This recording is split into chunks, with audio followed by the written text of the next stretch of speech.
Welcome back, everybody. I hope you learned a lot and enjoyed our class on rationales. The next thing we're going to talk about is the importance of developing strong relationships with the youth in your home. We have been working with youth in care in our foster homes, group homes, and our in-home services for almost 50 years, and that experience has given us a strong foundation in how to develop relationships with the youth that we serve every day. What we've found in all of that time is that when we have strong relationships with our youth, that they are more successful. And again, that might be something that's very obvious to most of you, but it really is. The importance of that can really not be overstated.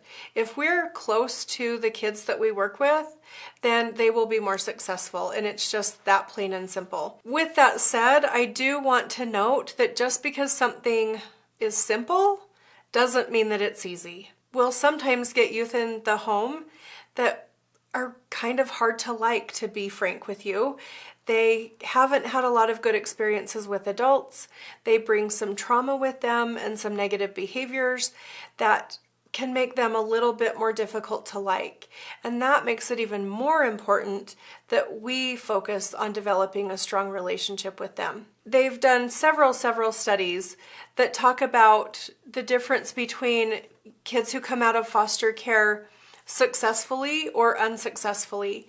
And what they have found is that the number one factor in resiliency and success is that the successful kids have one. It only takes one conscientious, caring, committed adult to make the difference between a successful youth and an unsuccessful youth coming out of the foster care system. Also, those supportive relationships make our consequences more effective, because if they care about you, they will want to impress you. They will want to make you happy and do the right thing because they want you to like them. We all want to be liked. We all want to be accepted. So it doesn't take that much to figure out that of course would apply to our kids. The difference between us as adults and them is that our brains have developed to the point where we kind of know how to form and develop relationships, and our youth haven't. They're just not there yet. Their brains are still growing and developing, and often have the complication of having some trauma, which has taught them how to develop relationships in unhealthy ways. The youth in our program often come to us with very challenging past relationships with adults. They have either been physically, emotionally, or sexually abused. They have been full of power struggles. There's a huge lack of trust.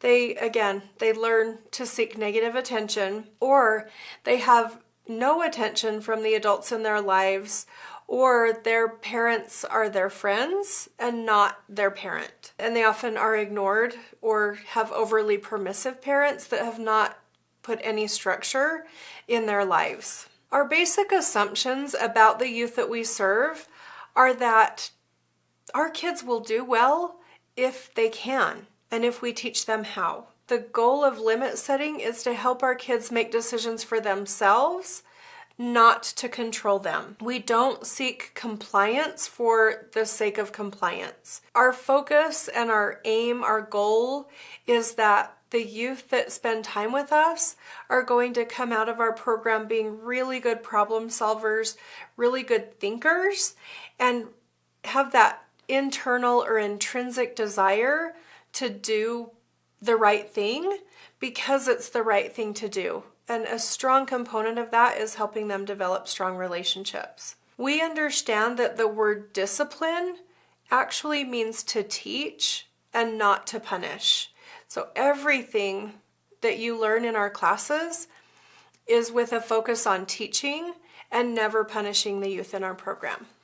There are a lot of reasons why a child in your home might be angry or unresponsive, and it's surprising to know that most of the reasons that they're angry and unresponsive don't have a lot to do with you, especially if you're doing the things that you're supposed to do. They often have to do with past trauma, and we'll talk more about that in another class, but keeping in mind that our kids that you have a hard time developing a relationship with, or who aren't very warm and cuddly and fuzzy, it's typically because they've had really bad things happen to them, and it is not your fault. It's not you didn't do anything wrong.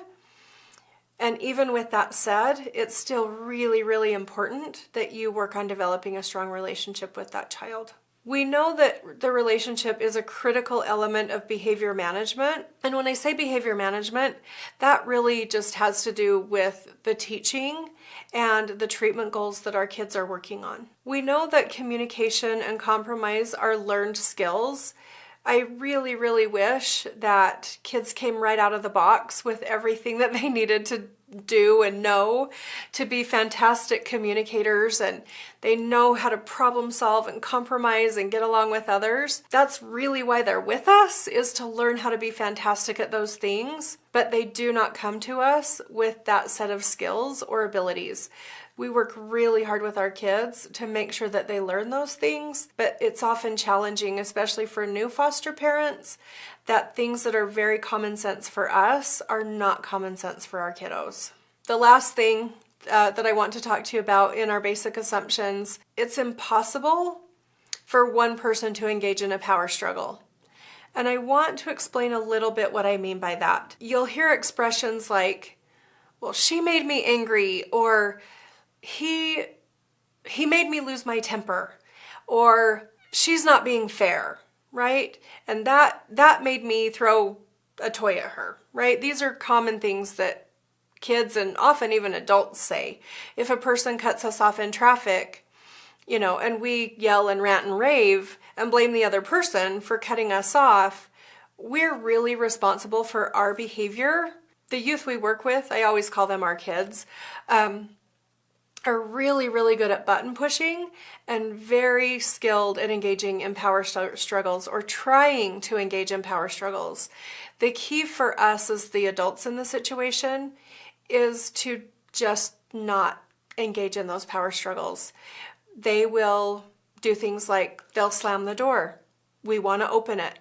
We'll ask them to turn off the TV, and they'll continue watching. My favorite metaphor for power struggling is an image of a kid with a fishing line, a fishing pole and a line, and they're just trying to hook you, and they're trying to reel you into that power struggle. Can I catch, my dad? Can I catch my mom? Can I push a button that's going to make her engage in a power struggle with me? And we just have to refuse to take the bait. Again, one of those things that's really simple, but not always easy to do, but something that you will become very skilled at by using the teaching family model. What youth want, what we all really want, is to be liked. We want people to like us. We want to be accepted for who we are. And we also want to feel competent. And those really are three very, very basic human needs. There are several child development experts, psychology experts, that call this unconditional positive regard, right? We all just want to have that experience of unconditional positive regard. There are several books on it. I'm okay, you're okay. Just through the ages, there have been decades and decades of study on the human need to be accepted. When your focus is on relationship building with your child, we're hoping, the goal is that that's what they will feel from you. That despite any negative behaviors, despite the fact that they failed a test or didn't get their homework done, or that they even swore at you or were defiant with you, that you like who they are as a person. We can teach them the skill of accepting consequences. We can teach them the skill of being prepared for their school tests and school assignments. Those are all skills that we can teach our kids. What they really need to feel from you is that you like them, and that even if they've made mistakes, you know that they can do what they need to do to correct them. And that's what relationship building is really all about. Words are powerful. They have the ability to create a moment and the strength to destroy it. And the second one is, be careful with your words. Once you say them out loud, they can only be forgiven, not forgotten. And those are the kinds of things that we try to keep in mind, again, because the kids that we work with, they will somehow, again, their magical power is they have the ability to push your buttons. And if you let yourself be drawn into a power struggle or into not focusing on the relationship, then you've lost that power struggle and there will have been damage to that relationship.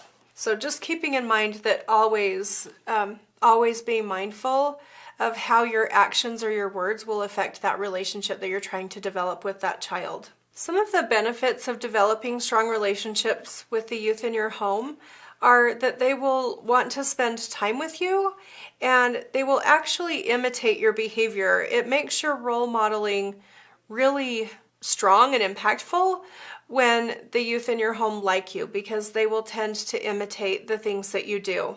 Also, your feedback has greater impact.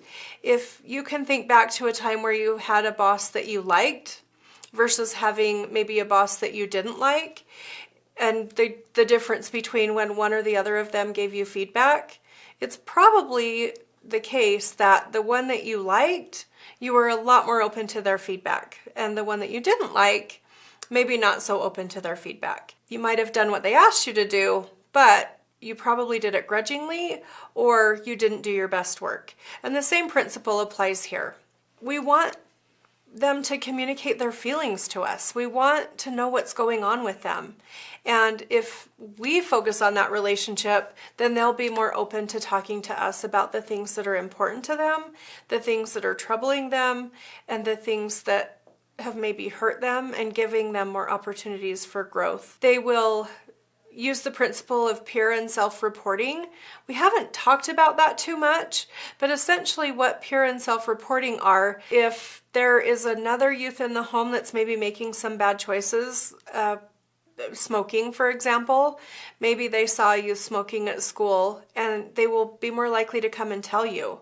And then if they are smoking, they'll be more likely to come and tell you as well, because they will trust that relationship and that you won't be angry with them. Of course, there are going to be consequences if they've done something wrong, but they'll have more trust that it's not going to affect how much you like them or accept them. Also, they will defend and take pride in your home.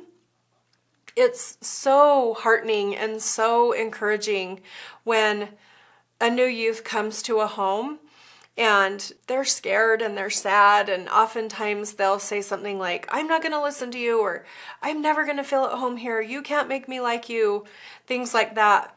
And the other kids will say, "You're going to love it here. These people are so nice. They are so kind, and they take us places, and they do things with us, and they listen to us, and they think what we say is important." That's an amazing feeling as a foster parent, to know that you are part of the solution in foster care, not part of the problem.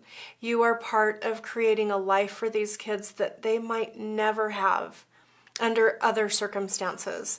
And I want there to be no kids in foster care. I wish every child was born to a family that was whole and competent and loving and could care for them and protect them and do everything that they need to do. Frankly, it's one of the things that helps me get out of bed every day, that I know that when a child comes to a Utah Youth Village foster home, that they are safe and that they are loved and that they are going to get the very best care that they could possibly get. When kids do things like imitate you and defend you and walk up to you and hook their arm through your arm when you're walking through the store, that's when you know that you're doing things right. That's when you know that you're making a difference. And it's those small victories that will keep you doing this day after day after day, even when things get hard. They want you to be happy for them, and they want you to be proud of them. when you can express that and show that, it's just a benefit to everyone in the home, and it just makes your home more pleasant and a nicer place to be. Okay, let's talk about some roadblocks to developing strong relationships. The term RAD, or reactive attachment disorder, has been thrown around quite a bit. Honestly, it's very hard to be diagnosed with reactive attachment disorder.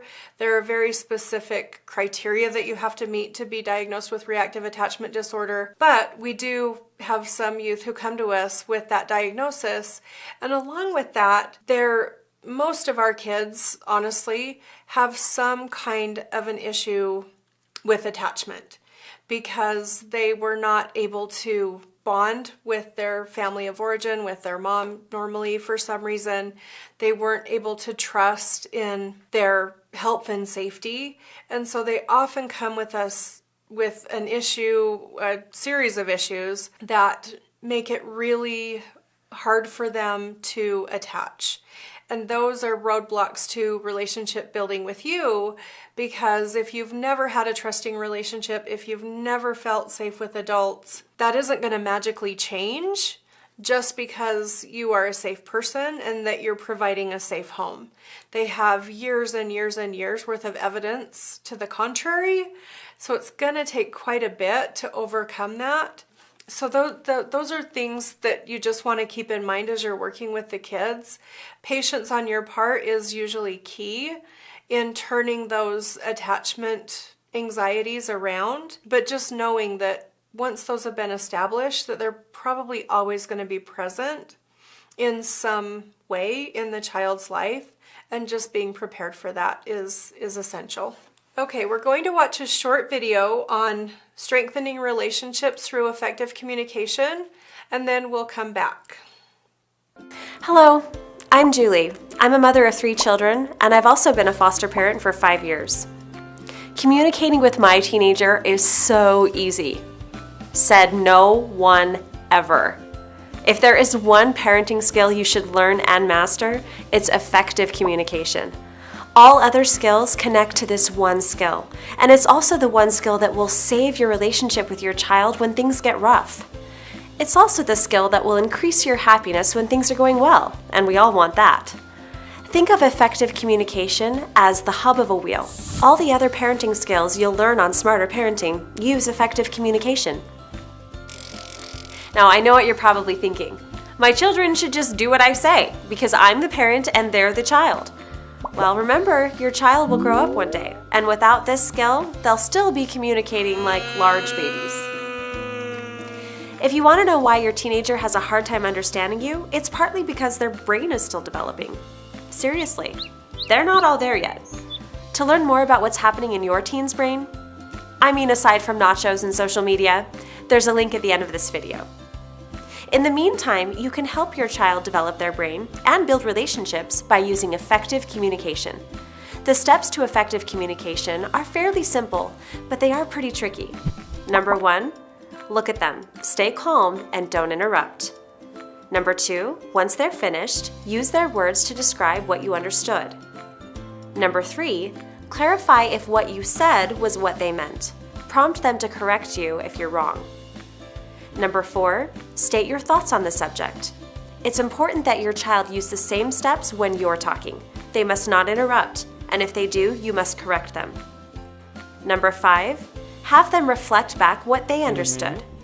And number 6, come to an understanding if possible. If not, repeat these steps and use the skill of decision making. The decision making skill can be found on the website. Now let's watch 2 examples of real-life families using this skill. I'll show you things that they do well and some areas where they can improve. In the first example, a mother uses this skill with her son, and in the second example, a father with his teenage daughter.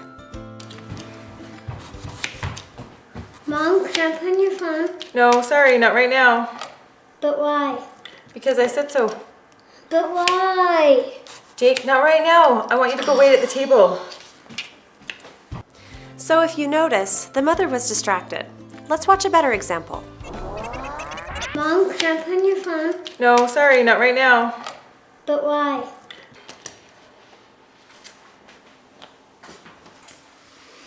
Jake, can you tell me why you want to play on my phone right now? Because I'm bored and I want to play Angry Birds. So you're bored and that's why you want to play on my phone? Yes. Well, I'm glad I understand now, but I can't let you play on my phone right now because I'm expecting an important phone call. And if you're playing on my phone, I might miss that call. Do you understand? Yes. So can you tell me why I can't let you play on my phone right now? Because you don't want to miss an important phone call. Yes, that's right. But you're probably still bored, huh? Yeah. So what could we do about that? Any ideas? How about if you color for a few minutes and then we make dessert together? Yeah. Okay, it's a plan.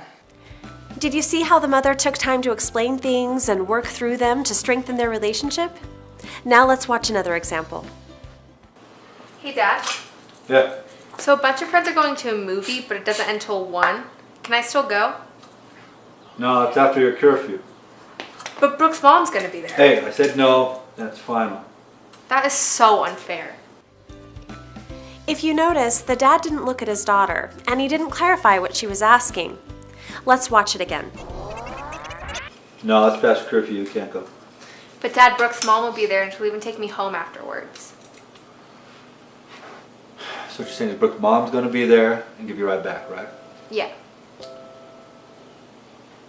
No, we have an agreement about your curfew and we're going to stick to that. Dad, So I'll that's do what we're gonna- anything you want. I'll take out the garbage. I'll wash your car. I'll do the dishes. Whatever you want me to do, I'll do it. Just let me go. Even though Brooke's mom's going to be there, we can't do this tonight. I'm sorry. That's not. This gonna is happen. so unfair. You never let me do anything that I want to do. This example was better than the first, but there were still some steps missing. Let's watch a better example. So what you said is that you want to go out to the movie tonight, but you'll be home past curfew about 1 o'clock. But Brooke's mom's going to be there. Yeah. Okay. Well, we did establish a curfew for you at 11 o'clock that you agreed to follow. Would you say that part back to me so I know what you understand? We established a curfew at 11 o'clock and I agreed to follow it, so I need to follow it. So you want to change that now, right? Yeah, I do. Okay, I'll be willing to discuss that with you, but Mom's not here right now, so not today. Would you say that back to me so I know you understand that as well? So we can talk about changing the curfew, just not today because Mom's not here. Great, thanks for working this out with me in such a nice way. I appreciate it. The father did much better that time. Effective communication takes some time to become second nature. Taking time up front will save you time later on. If you need to talk to your child about something really difficult, there are some tips to make it easier. You can find a link at the end of the video. Now it's your turn. Print out the steps to effective communication and put it somewhere where you can see it often. You have to practice this skill. As a college professor, this skill comes in very handy at the end of every semester when students have questions about their grades. They seem to really value my ability to reflect back to them what I'm hearing about their side of the story.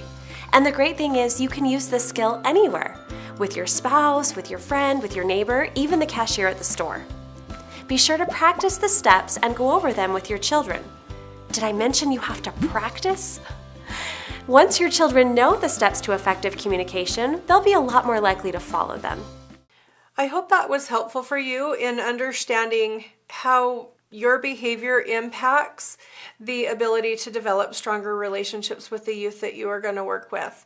Some of the things that we want to avoid in our relationships with youth are inconsistency of teaching.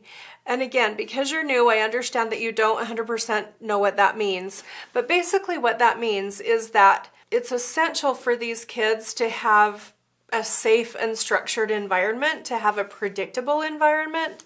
And so, for example, if they don't have to follow the rules all the time, but they're sporadically given consequences for not following the rules, that's inconsistency of your teaching.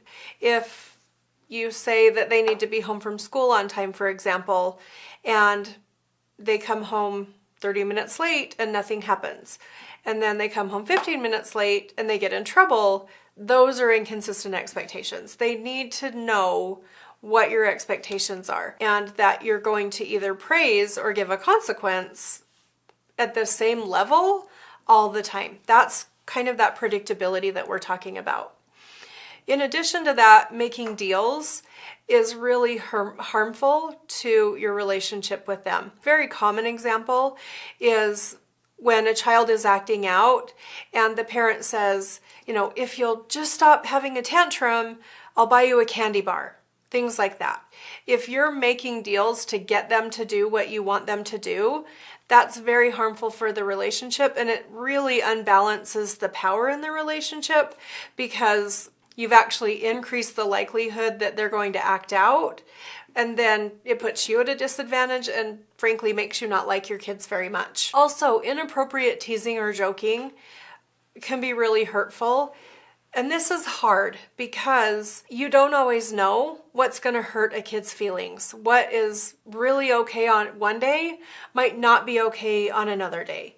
And it might put you kind of off kilter in feeling like, I kind of felt like I knew where they were, and I don't want to give the impression that you can't laugh and have fun. That's essential for developing a strong relationship, but just kind of watching the tone of your humor, avoiding sarcasm, never making jokes at their expense, because again, even if they're developing a level of trust with you, that level of trust is very fragile and very tenuous, so you want to make sure that you're not ever making jokes at a child's expense. Lecturing, we've gone over lecturing quite a bit throughout the classes, so lecturing is never helpful. Having poor boundaries in physical affection can be really harmful, especially if the child has been physically or sexually abused, don't know that adults are safe, and they don't know that you won't hurt them. So making sure that you're not ever putting yourself at risk or them at risk of feeling like something inappropriate has happened or might happen. That's where boundaries are really, really important. Having conditional love or conditional acceptance, this kind of goes back to our social learning theory class where we discussed really working hard to separate the behavior from the child. No matter what, we love them. No matter what, we accept them. We don't always love and accept their behavior, and we have specific things that are okay and are not okay, but that shouldn't ever impact how much we care about them as a person. Really easy, a lot easier said than done, because sometimes they will make us mad. Sometimes they will frustrate us and make us anxious. Really important to make sure that we're separating that child's behavior from the child themselves. And so not being conditional in your love or acceptance of the child tells them, I can make a mistake and I can earn consequences for that mistake, but my foster mom or my foster dad are still going to like me at the end of the day. Things that build bridges with our kids are praise, lots and lots and lots of praise. They have often, actually even normal parents, often criticize their kids at about a 14-to-1 ratio. These are not abusive parents. These are great, well-intentioned, well-meaning, not families in the system. We really turn that on its head. We praise our kids at least at a 4-to-1 ratio, and that makes a huge difference in our relationships. Making sure that we have good boundaries and enforcing consequences. That provides that safety and structure and security that we keep talking about. Being consistent with our teaching, letting them know every time that you do this, I'm going to praise you for it. Or every time you do this, whatever this is, you're going to have a consequence, and we're going to practice how to do it better the next time. That is really safe for them, and they really love it. Frequent one-to-one contact, spending one-on-one time with the kids as often as you can, doing activities with them, being spontaneous, listening, doing some informal counseling. We are foster parents. We are not therapists. So the word counsel can have different meanings and different connotations. In our world, counseling just means sitting together at an informal time, talking about your day, and sometimes kids really want to talk about the things that have happened to them, and sometimes they don't. But just being an active ear, an active listener, in other words, just being a good parent, are things that's what we call counseling. So I don't want to give anyone the impression that you're obligated to be a therapist for our children. You're not. You're mom or dad, and that's all you need to be. Spontaneity can be really good for our kids, especially because so much of their day is structured. They get up, they go to school, they go to class all day, they come home, they study, you do dinner. If you are a grown-up, you know that there has to be a routine to life or we'd never get anything done. So every once in a while, breaking out of that routine and saying, guess what, you guys, you're doing so awesome. We're going to go to the park instead of having a study hour, or, not going to do this today. We're going to do something totally different. Or when they come home from school on Friday, guess what, you guys, we're going to go camping. Just doing those things that are completely unexpected can be super, super strengthening to that relationship. Being appropriate with your affection. There are some people who are really nervous about being affectionate with their foster children. A slide ago, I was telling you that you have to have good boundaries, and now I'm telling you that you have to be affectionate. And I understand that can be a little bit confusing. You will work with your consultant a lot on what is appropriate, and it's really just depends on the youth in your home, what their history is, what their needs are, what level of affection is appropriate for the youth in your home. But pats on the back, high fives, hugs, if that's appropriate. Humans need physical contact. Holding the hand of one of your foster kids, there's nothing wrong with that. And they need affection just like any other person in the world needs affection. There do have to be those good boundaries that we talked about, but that doesn't mean that you can't ever touch them or that you can't ever hug them. They need that just like everybody else. So as you'll remember from our very first class, the teaching family model was developed at the University of Kansas, and a lot of the research from the teaching family model comes out of Kansas State University or the University of Kansas. One of the researchers said this: when you set limits for your children, you demonstrate your love and concern. Setting limits tells a child, I care about you, I want you to be safe, I want you to act responsibly so that you will learn to get along happily with others. Limits are like the guardrails on a bridge. They provide a sense of security. And I know that there are several things that I will state and restate throughout the training, and that's done intentionally because they kind of set the foundation for you being effective and for you being successful with the youth in your home. So I hope that is helpful for you to kind of pay attention to. You'll see certain themes that kind of come up throughout the training that are repeated several times, and that's done intentionally. In terms of paying attention to your relationships, is making sure that you're respecting your youth's opinion and feedback. They haven't always had the opportunity to give the grown-ups in their lives feedback. We actually encourage them to do that, but it can sting a little bit because they don't always do a great job. They will sometimes give you feedback in not the most helpful way. So being open to feedback, but also being willing to help them shape how they give feedback is really important. Using critical concepts, which again we'll talk about more later, of being fair, being effective, showing concern, and being pleasant. Those are key concepts that, again, you'll hear time and time again throughout the training. We advocate for our youth, which means, again, even if they make mistakes, we're going to be on their side. We're going to try to help them problem solve and figure out a way to fix any mistakes that they make, but we are going to advocate for them. Making sure that we're enforcing consequences, that we're continual in our praise, and that we're continual in our teaching. Those are things that we can do on a consistent basis that are always going to strengthen the relationship. I've already talked quite a bit about counseling, so I'm not going to go into too much on this slide, but this is a more structured way of saying what I've already said. Making sure that you're expressing empathy and listening in the same way that a mom or dad would do is the expectation of counseling. A few do's and don'ts when it comes to counseling with your youth. Having it be in a private, quiet space can be really helpful. It helps them open up a little bit.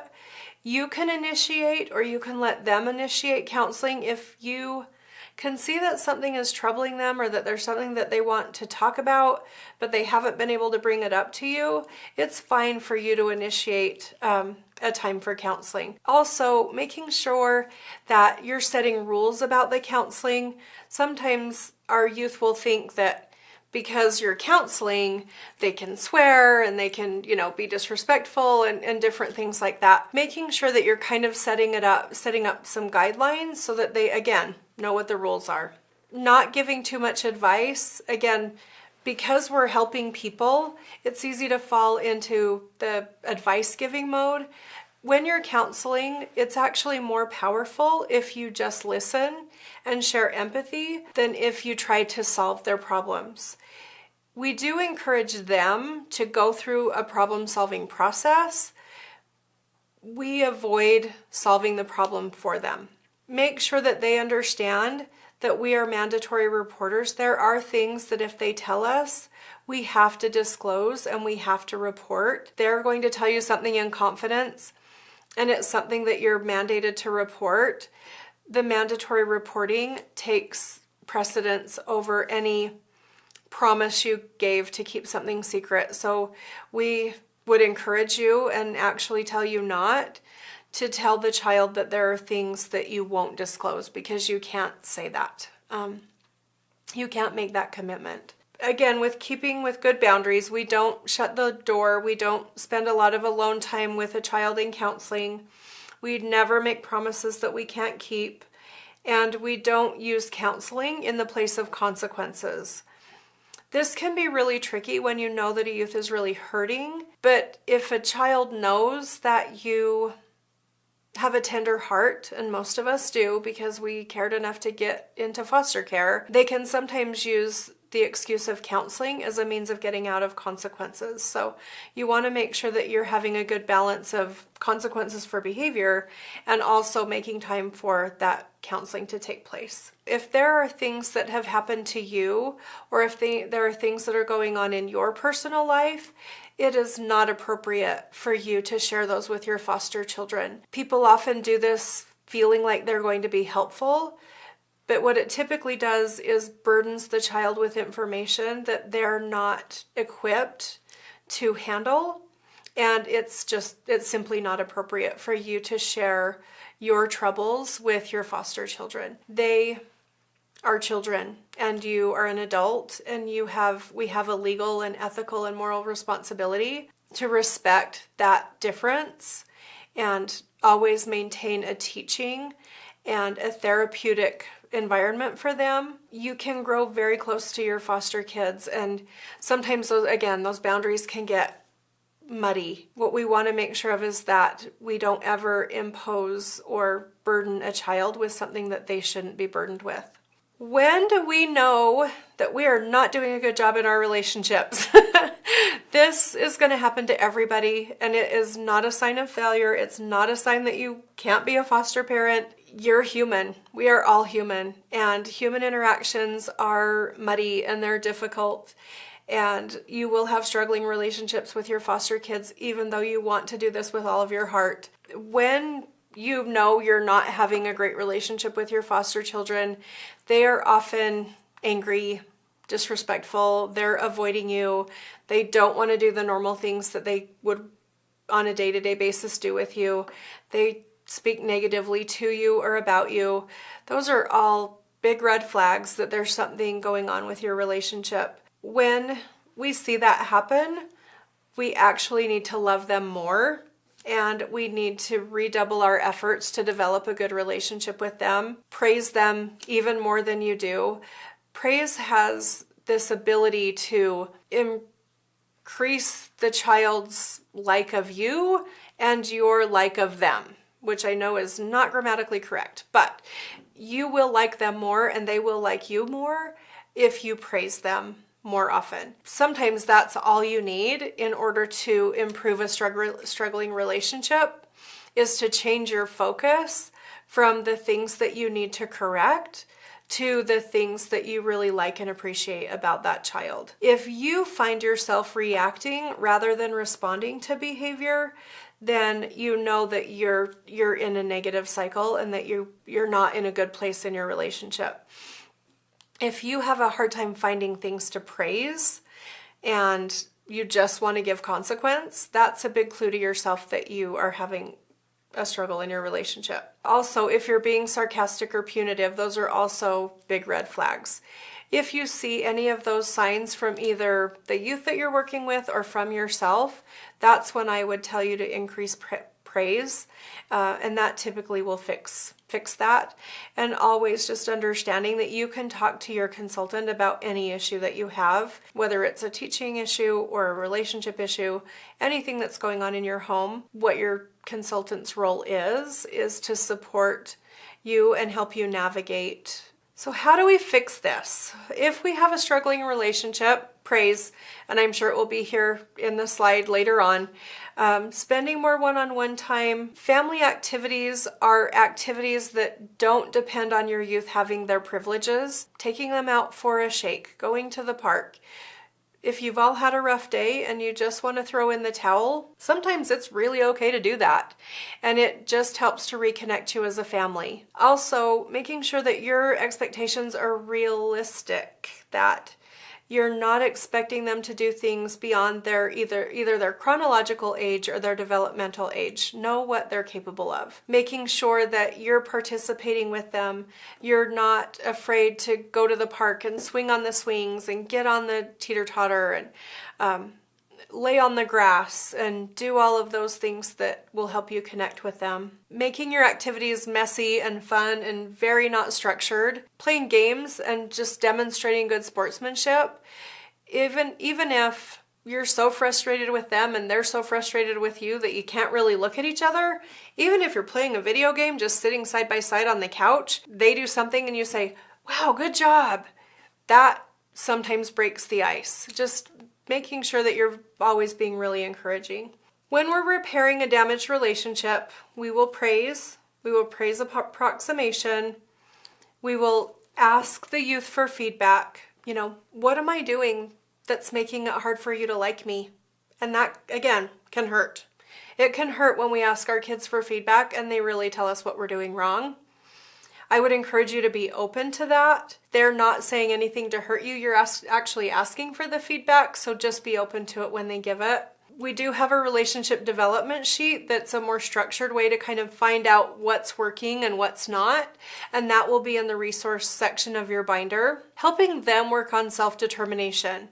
What are their goals and their wants and their needs and their desires?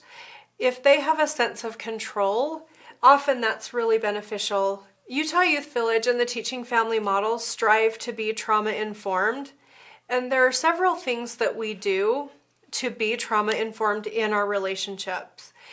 The theme of being trauma-informed is our oath to first do no more harm than has already been done. We make sure that we take a trauma history and that we take their trauma into consideration in any of the treatment or any of the consequences or any of the interactions that we have with them.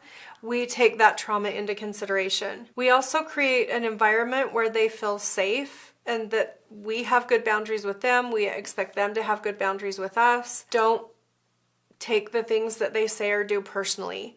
They often have extensive trauma histories and are angry and hurt and sad over things that have happened to them throughout the course of their life. We are the adults in these children's lives. We do have a responsibility to maintain and model appropriate relationships. They will do things that really hurt sometimes. They will do things that tend to make us, again, react instead of respond. They will push our buttons. It's just inevitable. If you're in a situation where you just can't say anything nice, you have come to the end of your rope, so to speak, it's better that you just walk away in those stressful times than that you say something that's going to damage that relationship. Normally, 9 times out of 10, it is not you that they're mad at. It's not you that they're hurt by. It's not you that they're lashing out at. It really is somebody in their past. It's kind of keeping that in your mind and heart hopefully will put you in a place of strength so that you don't take it personally and you can continue to be there to be a support and an advocate for the child. Really, your relationship with them is the number one factor in them being successful. So I hope that you enjoyed the class. I hope that you learned a lot, and we will see you next time. Thank you.